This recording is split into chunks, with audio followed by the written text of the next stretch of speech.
हम फिर से वो इलेक्ट्रॉन्स प्रोटॉन्स निकालना एटॉमिक मास की वाला काम कर रहे हैं। एटम पे हम कर चुके, अब हम आयंस पे कर रहे हैं। आप यहाँ ध्यान से देखो, मैग्नीशियम 2+, यानी मैग्नीशियम पे कितना चार्ज है 2। वैसे मैग्नीशियम ये होता है और इसकी इलेक्ट्रॉनिक कॉन्फ़िगरेशन होती है 282, क्योंकि इसका एटॉमिक नंबर 12 होता है। मैग्नीशियम देखते ही आप एटॉमिक नंबर 12 लिख दोगे। मास नंबर भी आपको याद करना होगा, आप वहाँ से लिख देना, राइट। नहीं भी है तो बताते हैं। अब ये 2+ चार्ज है, यानी कि इसके 2 इलेक्ट्रॉन्स निकल चुके हैं। नेगेटिव चार्ज इसका निकल चुका है, प्रोटॉन बचा है। समझे ये बात? ये समझना है। +2 मतलब कि 2 इलेक्ट्रॉन्स इसके पास नहीं है, ये लूज कर चुका है। तो जो इलेक्ट्रॉन्स होंगे वो होंगे 10। प्रोटॉन कितने होंगे? प्रोटॉन वही रहेंगे 12। ओके, ये हो गया क्लियर। तो एटॉमिक नंबर की एग्जैक्ट डिफाइन होती है नंबर ऑफ प्रोटॉन्स, जबकि हम नंबर ऑफ इलेक्ट्रॉन्स ले भी लेते हैं क्योंकि एटम में वो इक्वल होते हैं, लेकिन आयन में इक्वल नहीं होते। अब आप मास नंबर ले लीजिए मैग्नीशियम का। मास नंबर होता है 23। ये आपको ना सब एलिमेंट्स के एटॉमिक नंबर और मास नंबर याद कर लेना। और एटॉमिक नंबर मतलब नंबर ऑफ प्रोटॉन्स। अब इसमें से माइनस कर दो, 23 - 12, आपके पास न्यूट्रॉन आ जाएंगे। अब आइए, ये है सल्फर S2। सल्फर का एटॉमिक नंबर होता है 16 और इसकी इलेक्ट्रॉनिक कॉन्फ़िगरेशन होती है ये। अब यहाँ पे 2- चार्ज है ना, यानी इसके पास नेगेटिव एक्स्ट्रा है ना, तो इसके पास 2 इलेक्ट्रॉन्स ज़्यादा हैं। तो ये कितना है? 16। 2 इलेक्ट्रॉन्स ज़्यादा है तो 16 + 2 18। प्रोटॉन्स तो वही रहेंगे, एटॉमिक नंबर वही रहेगा, एटॉमिक मास इसका शायद 32 होता है, और फिर यहाँ से प्रोटॉन आपके पास निकल आएंगे। हो गया क्लियर?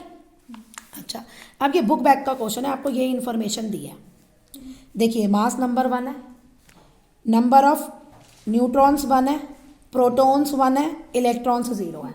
मैं इनमें से ये आपको ये और ये इन्फॉर्मेशन दे सकती हूँ, बाकी पूछ सकती हूँ।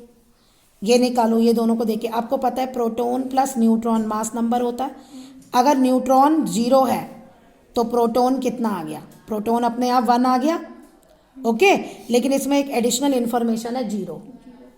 तो ये आपका क्या है? ये क्या एलिमेंट है? अब ये हाइड्रोजन तो होगा नहीं, क्योंकि हाइड्रोजन में इलेक्ट्रॉन भी 1 होता है, हाइड्रोजन का एटम तो है नहीं। तो ये आपका हाइड्रोजन के जो आपके आइसोटोप्स थे ना, वो है। या अगर ये एक इलेक्ट्रॉन लूज कर देगा तो आप H+ भी लिख सकते हो। और आप ये देखिए, ये हाइड्रोजन का आइसोटोप्स H11, मास नंबर भी 1 है और एटॉमिक नंबर भी 1 है, तो इसको हम कहते हैं protium.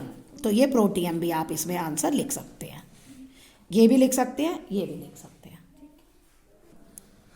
Next question, ion of an element have 3 positive ions. देख लो, 3 पॉजिटिव आयंस यानी पॉजिटिव चार्ज है उस पर। मास नंबर 27 है, मास नंबर 27 है, और न्यूट्रॉन्स कितने हैं? 14। मास नंबर 27 होता है एल्युमिनियम का, और एल्युमिनियम की इलेक्ट्रॉनिक कॉन्फ़िगरेशन होती है 283। तो ये 3 इलेक्ट्रॉन्स डोनेट कर सकता है, तो ये Al3+ है आपका। What is the number of electrons? Al3+ आ गया। इलेक्ट्रॉन्स कितने हैं? ये 3 हट गए, तो कितने नंबर ऑफ इलेक्ट्रॉन्स हैं इसमें? 10। अब इसमें ही नंबर ऑफ इलेक्ट्रॉन्स कितने हो गए? 10। नंबर ऑफ प्रोटॉन्स ये दिया है ना, इसमें से माइनस कर लो, या वैसे ये पता ही आपको इलेक्ट्रॉनिक कॉन्फ़िगरेशन। 13 आ गए number of protons, number of neutrons 14 है। अब आप ध्यान देना कि Al है या Al3+ है जब नंबर ऑफ इलेक्ट्रॉन्स पूछे जाते हैं, O है या O2- है, ये ध्यान रखना आप।